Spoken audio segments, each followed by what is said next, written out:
What is going on, guys? What a beautiful day. There's the lighting. Ooh, that's really bright, but we're gonna turn that down. Bloop, bloop.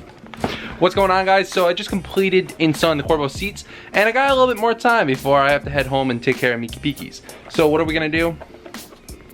We're gonna install one of these. There's a wideband O2 sensor, lambda, air fuel ratio, whole bunch of names. Basically just reads your air fuel ratio.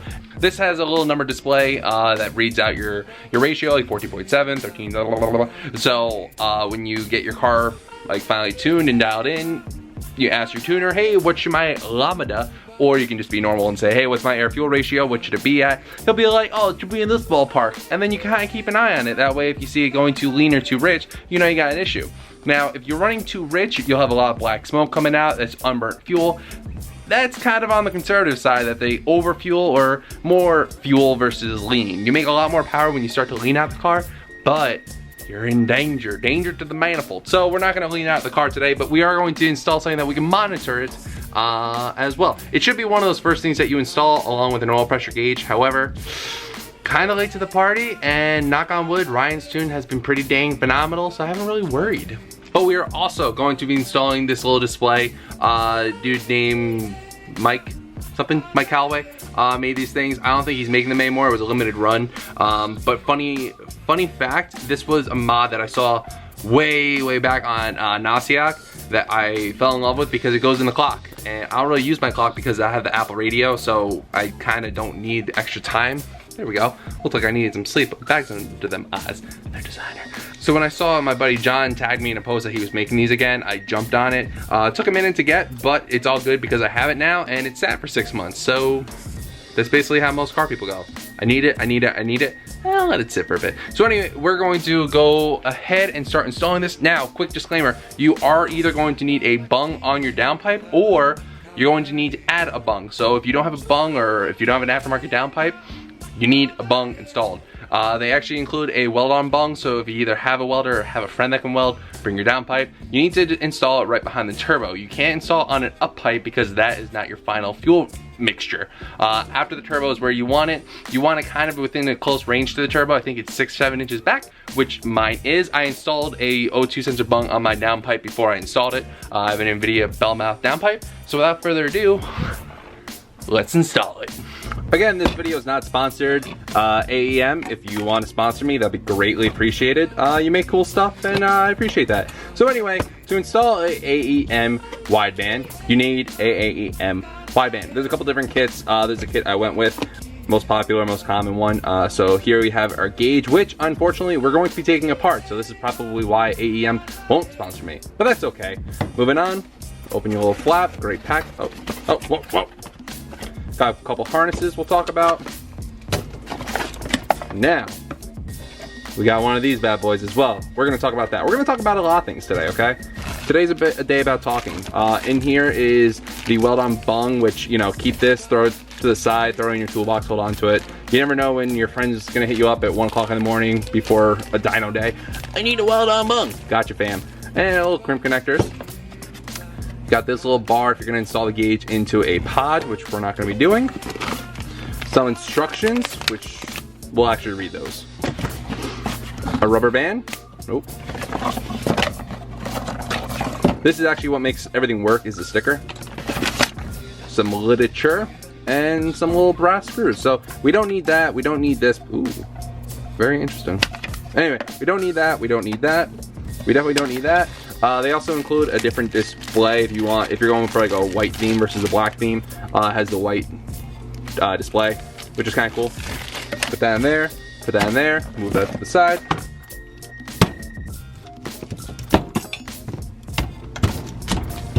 Let's talk.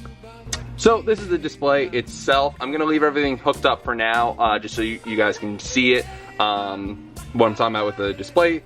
And then we're actually gonna be taking this apart, pulling the display out in favor of the Callaway design gauge cluster that's gonna go in the clock. So set that aside. We have this harness that goes from your O2 sensor, which is this guy here, which is a wideband lab grade sensor. This will plug into the sensor, and then this goes to the back of the gauge. Then this is your power harness. One wire is power, one is ground. One is illumination circuit, I believe. I'm gonna confirm that before, and if I'm wrong, I'll change that, but I'm always right, so who cares. And then this wire, I believe, is for data logging. So I know you can data log with this if you have I think an AEM Infinity setup, which is really, really cool. So for us today, we only need these 2 wires. It's a very simple install. It's just intimidating if you don't have a bung installed. Moving on, this is the wideband sensor itself. Now, this is a lab grade wideband sensor. It's not like the typical ones on most cars. Most cars have a narrow band, which is a 2 wire. This is a 4 wire. This is reading your air fuel ratio, whereas your narrow bands are mostly just making sure that your caps are working. Yeah. So let's go ahead and install this in the bung up top, and then we're gonna fish this harness through. And then we're gonna run this one probably to the same wiring I have hooked up to my gauges, so then that way everything turns on together. Now I'm just gonna do this now, just so that way I don't have to worry about doing this in the car, so it's close and up for you guys. If you guys got into those super limited, really delayed purchasing of a Callaway design gauge, and you need to install it, undo the top of this, take that to the side, take the glass and all that to the side, pop that out, and then that little tag you actually have to cut, and then there's 2 spots of hot glue that you have to remove as well. Then with a little bit of wiggling, it's a very tight fit.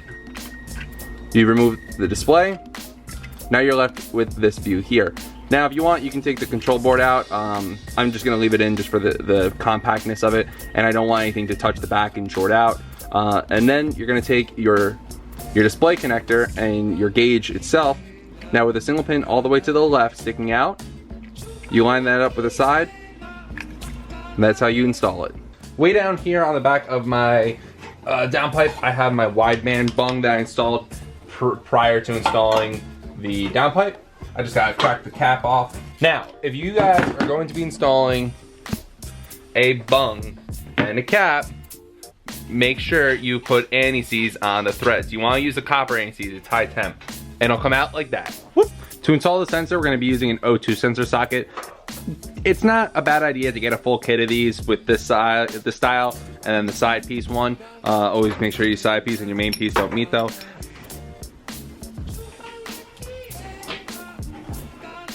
So now you'll be left with your pigtail hanging over here.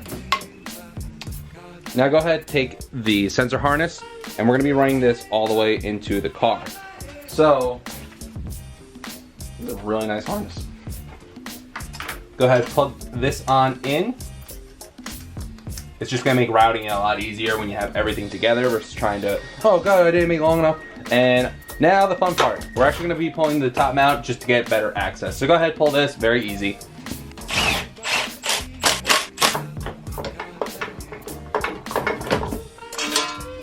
Now go ahead and wrap this away from everything, any sources of heat or anything like that, just so that way it lasts a little longer. So we're gonna snake it behind everything.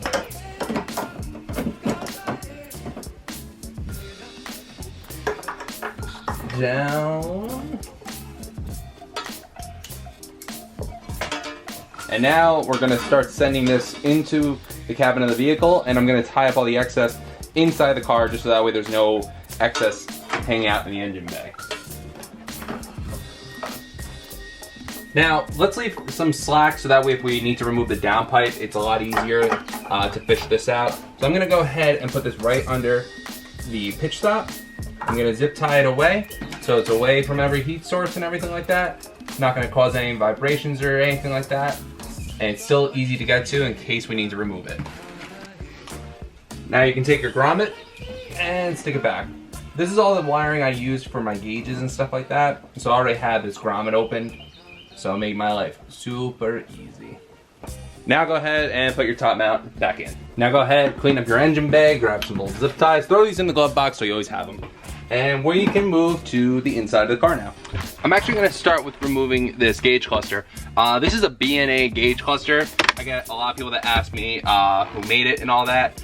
So we're gonna go ahead and remove it, but first we need to remove the clock because I wanna run the wires up, JDM Lucky Bell, up here. So go ahead and grab a panel popper and we're gonna remove this first.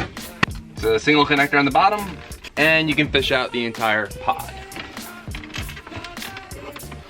Now with the 2 screws underneath, go ahead and remove the clock.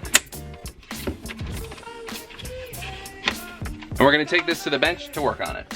But first, let's route the wires all the way up because I know this is where the wiring is gonna end up. So I have a clean shot all the way up here. So we're gonna run the wire all the way up and then everything else will be done in here.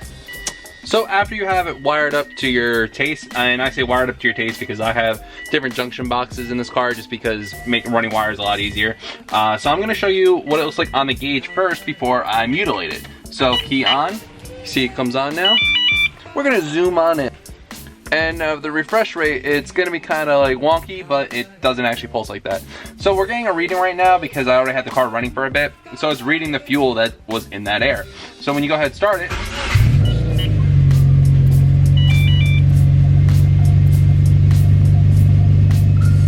it's reading a number. Woo! Now, you're gonna wanna reach out to your tuner and ask him what your number should be. I just recently reached out. He informed me where my number should be at, and now keep in mind, once your car warms up, that's where you should be looking at your numbers. When your car is cold, it's gonna be running a little bit more fuel just to warm up a lot quicker. Be surprised if your number is showing a little bit more rich than it should be. So I'm now gonna show you what it looks like mutilated in order to run that Callaway display. So for that OEM Plus look, I actually just recently painted it. Recently, I mean just 30 seconds ago. So I took the clock apart, gonna fish that wire through. Oh, that's perfect. Look how sick that looks. You guys can't even see, it blends in perfectly. So we're gonna install the trim piece back in. Now on the gauge itself, we're gonna pull the display off. Now, again, this is voiding your warranty. I'm not surprised if AEM does not sponsor me. So now go ahead, plug it in. Again, the one wire all the way to the left sticking out by itself. Square that up to the edge. Now, you should be able to turn the key. See some, oh! Oh, that's so cool. Let's finish the install so we can put this back together and I can go hang out with my dog.